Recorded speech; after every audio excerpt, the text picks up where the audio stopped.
So this morning we're going to keep going. We have been talking through Hebrews chapters 11 and 12 the last few weeks, and we're going to keep digging into that section of the scriptures. And we've been talking about faith over the last few weeks, and not only is it the name of the church here, Faith United Methodist Church, but it's something that I hope that each and every one of us have some experience with faith. And we're digging into the what is it really though? Like what is faith? What does it mean to be a person of faith? That a person who lives a life of faith. What does that mean? That's the big question that we've been digging at for the last few weeks. And we've talked about faith being like discipleship, a willingness to follow Christ, and a willingness to be taught and informed by who Jesus was and how he lived life. That's a piece of what it means to be a person of faith. We've talked about faith as a willingness to sacrifice, as a willingness to let go of ourselves and live for God. We've talked about it a little bit like that as well. And this week I want to dig into understanding this faith that we talk about is a willingness to live a life of holiness.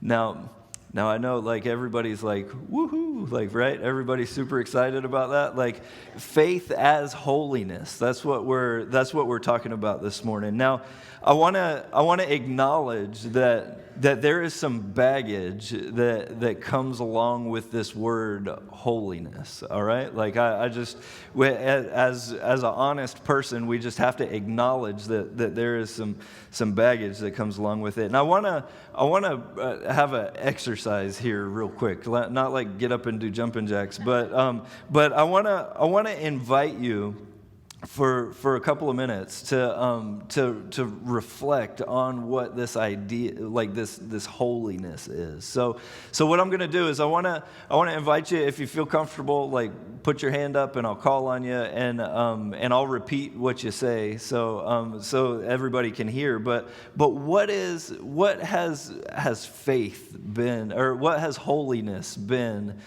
to you? How have you understood it? And it doesn't have to be all nice answers. Like it could be, you could have some baggage with this word holiness, and I would like to hear from those experiences as well. So with that, I want to invite you with like a 1 to like 3 or 4 word answer. Like what is holiness? How have you seen it? What does it mean? And with that, go. Yeah, I got a hand back there. What is holiness? Okay, yeah, that's a neat thing. Like there's a Pentecostal holiness tradition, right? And then with that comes a whole set of imagery, like this kind of charismatic faith. That's what holiness looks like. Absolutely. I had a hand over here. Bondage? Okay. And that was one word. Like, do you want to give a couple more to unpack that a little bit?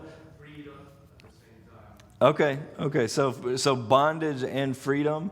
We'll have to have a deep philosophical conversation about that later. But absolutely, like there's this component of holiness that has been used to hold people in bondage over the years. It gets used as I'm getting ready to start preaching. It gets used as a set of things that you must do in order to be considered holy. And then I think that's the direction you're going with it. Yeah, what do you, I had a hand over here. Joyce, did you? Yeah. Yeah, trying to live as God has asked us to live. Like, absolutely, that's what holiness is. Anybody else? Like, yeah, Lana, up here. Divinity? Absolutely, certainly. Yeah, you would think of Jesus as being holy, or as an example of holiness, and then there's divinity that's commingled in that. Absolutely. Anybody else? Anything else? Yeah. The Ten Commandments is that. Certainly, that was a standard that was set for what it means to be a holy person at a point in history. I got a hand back there. Yeah, Adelaide. Oh, I didn't hear it. Faithful love that endures forever. Absolutely. Absolutely. Yeah, you could finish the sermon if you want there, Adelaide. Like that's, or you just did, I think is what happened. Like we can all go home now. No, absolutely. Absolutely. That is without a doubt what holiness is. But anything else? There's a hand here. Yeah. Assurance of a blessing of God. Absolutely. Yeah, it's that assurance of something that you can't that you can't see, and that's faith. Absolutely. And then living into that assurance is holiness. What do you got back there, Berto? Living purity is what I heard there. Yes, absolutely. There's a component of purity that's in there. Anybody else want to jump in? Anyone? No, that's all right. That's all right. Yeah, I got a hand here.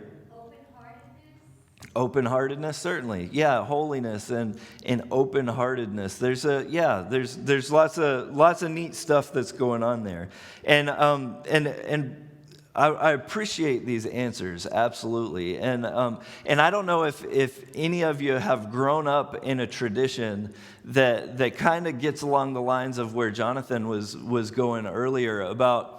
Where holiness has been used as a weapon, it really can be weaponized, and it is something that where a group of people can decide that this, and this, like these are the things that make someone holy, and then anything outside of that, it gets shoved off to the side. You get disregarded, and and sometimes those things have to do with possibly the color of your skin, or and prejudices, and all of that stuff gets informed in there, and it can go sideways really. It can go sideways really quickly. Some of you may have experienced like a negative sense of holiness before, and if you do, if you have, my heart aches for you. It really truly does.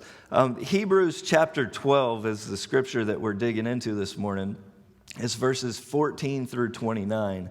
I'm going to read for us real quick. It says, "Make every effort to live in peace with everyone and to be holy.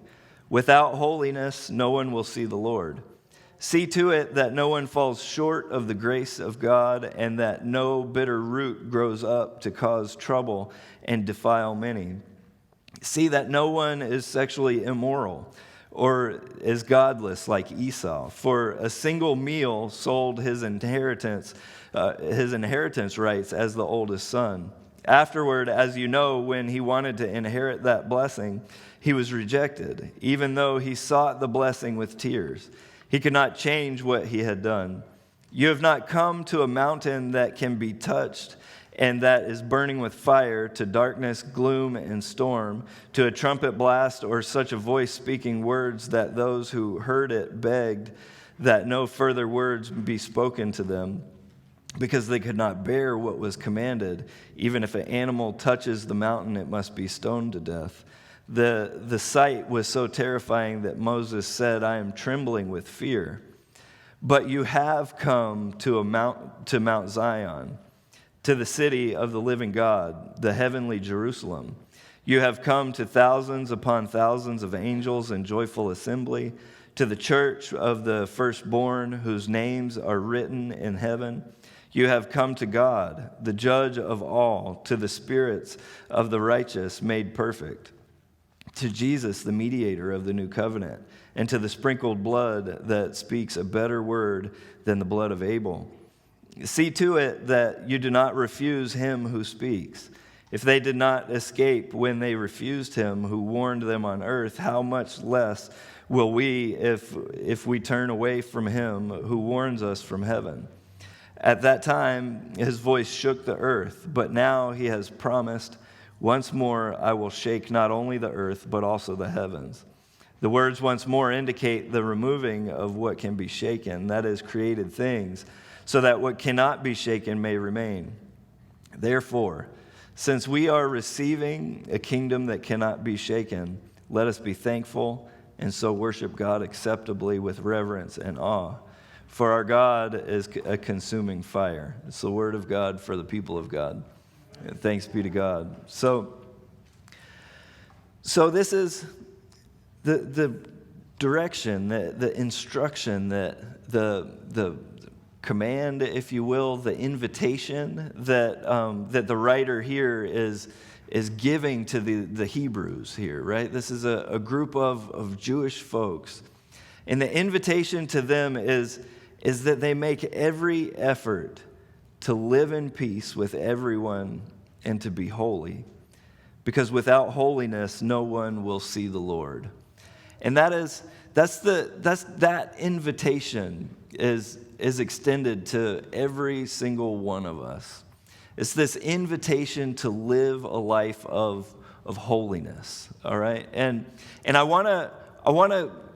I think it's awesome. I think it's just absolutely wonderful that the writer jumps right into the story of Esau from the Old Testament to describe what not holiness looks like. All right, he's setting up. He's saying, you are called to be a holy people, and this is what it doesn't look like by giving the example of Esau. And if you know that story from Genesis, it's Jacob and Esau, right? Esau these are twins. These are Abraham's grandchildren. So that's where it is in the scriptures and in that lineage. But Jacob and Esau, they were twins. Esau was born first, thus inheriting the birthright, which means he would inherit most of the money, basically, of the family and the power and the influence. Esau would inherit that, and then Jacob, he came second, and he would not inherit it because he was the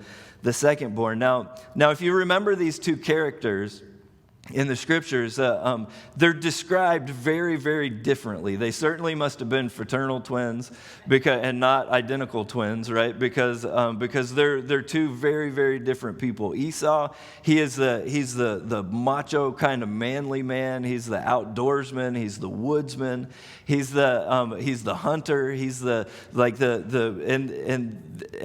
he's just that character, that jock kind of character almost. And this very much is like the first dumb jock story ever.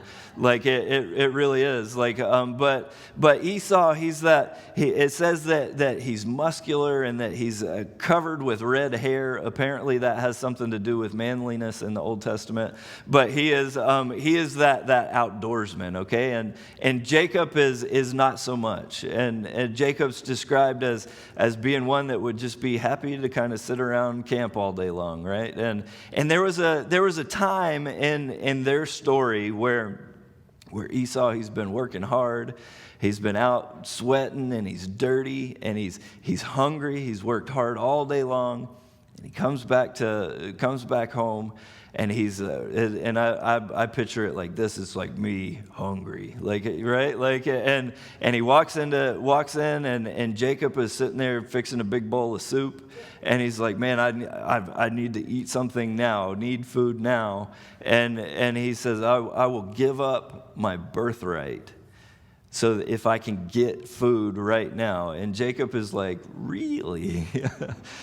All right, so Esau, the impulsive one, is what he's being described as someone who is testosterone fueled and ruled by impulse.